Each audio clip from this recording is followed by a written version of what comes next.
లద్దాఖ్ ఒక ప్రశాంతమైన వాతావరణం గల ప్రదేశం భారతదేశంలో. బహుశా ఎవ్వరు కూడా లద్దాఖ్ గురించి ఎక్కువగా వార్తలు విని ఉండరు. అయితే ప్రస్తుతము లద్దాఖ్ ఒక చర్చనీయాంశంగా మారిపోయింది. కారణాలు ఏంటి ఒక 2 నిమిషాల్లో మీకు వివరించే ప్రయత్నం చేస్తాను. లద్దాఖ్ జమ్మూ అండ్ కాశ్మీర్లో భాగంగా ఉండేది. ఎప్పుడైతే ఆర్టికల్ 370 రద్దయిందో అప్పుడు లద్దాఖ్ను కేంద్రపాలిత ప్రాంతంగా ప్రకటించడం జరిగింది కేంద్ర ప్రభుత్వం. ఎప్పుడైతే కేంద్ర ప్రభుత్వము కేంద్రపాలిత ప్రాంతంగా ప్రకటించారో, అంటే యూనియన్ టెరిటరీగా ఎప్పుడైతే ప్రకటించారో, చెప్పకనే కేంద్ర ప్రభుత్వం తన యొక్క పెత్తనాన్ని ఈ కేంద్రపాలిత ప్రాంతం మీద ఖచ్చితంగా చూపెడుతుంది. అది ఎవరి ద్వారా చూపెడుతుంది అంటే లెఫ్టినెంట్ గవర్నర్ ద్వారానే చూపెడుతుంది. లెఫ్టినెంట్ గవర్నరే కేంద్రం యొక్క ప్రతినిధి కాబట్టి. అయితే ఇప్పుడు వీళ్ళేం కోరుకుంటున్నారు, లద్దాఖ్ ప్రజలు ఏం కోరుకుంటున్నారు?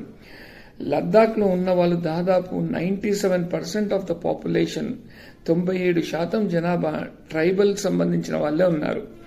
ట్రైబల్ తెగలకు సంబంధించిన వాళ్ళే ఉన్నారు. ఈ ట్రైబల్ తెగలకు సంబంధించిన వాళ్ళు ఉన్నారు.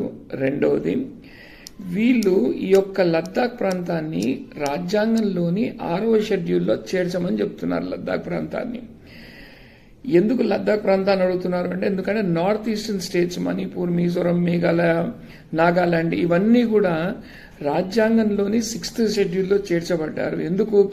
అక్కడ కూడా ట్రైబల్ వాళ్ళు ఉన్నారు కాబట్టి.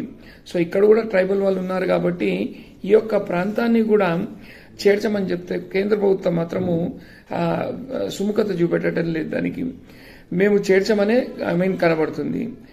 వీళ్ళేమంటున్నారు, లద్దాఖ్ అనేది కొత్తగా ఏర్పడిన ఒక కేంద్రపాలిత ప్రాంతము, మాకు అభివృద్ధి కావాలి, అభివృద్ధిలో భాగస్వామ్యం మేము కూడా ఉండాలి అని చెప్పి, మా స్వయం పాలన మాకు కావాలి అని చెప్పి వీళ్ళు ఏమంటున్నారు, 6th షెడ్యూల్ని చేర్చమంటున్నారు. ఆ 6th షెడ్యూల్లో చేర్చినట్లయితే లద్దాఖ్ ఉపయోగం ఏంటి?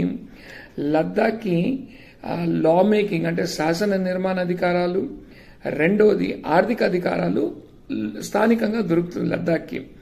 సో ఎప్పుడైతే శాసన నిర్మాణ అధికారాలు ప్లస్ ఆర్థిక అధికారాలు దొరుకుతుందో కొత్త శాసనాలు చేసుకోవచ్చు, కొత్త ఆర్థిక సంస్కరణలు చేసుకోవచ్చు. కానీ కేంద్ర ప్రభుత్వము దానికి ఇవ్వడానికి ససేమిరా అంటుంది. రెండవది, లద్దాఖ్ నుంచి పార్లమెంట్లో కేవలం 1 సభ్యులు మాత్రమే ఉన్నారు, మరికొన్ని సభ్యులు కావాలి మాకు. ఇది కాకుండా మాకంటూ చూస్తున్నట్లయితే డిస్ట్రిక్ట్ ప్లానింగ్ బోర్డ్ అనేది మాకు లేదు.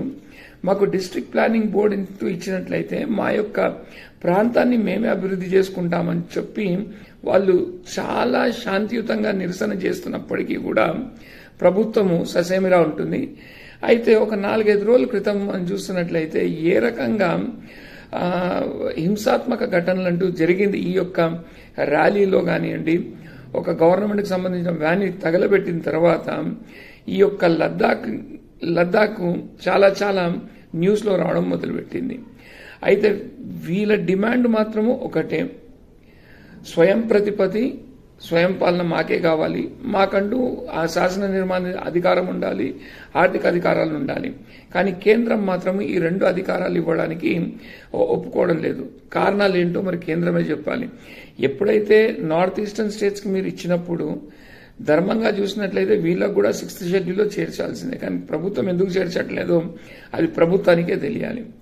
ఇంకో డిమాండ్ ఏమడుతున్నారు, మాకు యూనియన్ టెరిటరీ కూడా వద్దు, మాకు స్టేట్హుడ్, మాకు రాష్ట్ర హోదానే మాకు ఇవ్వండి, సో దట్ మాకు మేము పరిపాలించుకుంటాం అంటున్నారు. దీనికి సంబంధించిన ర్యాలీలు తీసిన, దీనికి సంబంధించిన కాల్పులు జరిపినప్పుడు పోలీసు వాళ్ళు దాదాపు ఒక 4 మరణించారంటూ కూడా మనకు తెలిసింది. ఏది ఏమైనా లద్దాఖ్ ప్రజలు కోరేది మాత్రం ధర్మంగా ఏమడుతున్నారు, 6th షెడ్యూల్లో చేర్చమని అడుగుతున్నారు. ఆ 6th షెడ్యూల్లో చేర్చినట్లయితే వాళ్ళకంటూ కొంత స్వయం ప్రతిపత్తి కలుగుతుందన్న ఒక భావనతో అడుగుతున్నారు. చూద్దాం ప్రభుత్వం చేస్తుందో లేదో ఆలోచించి చూడాలి.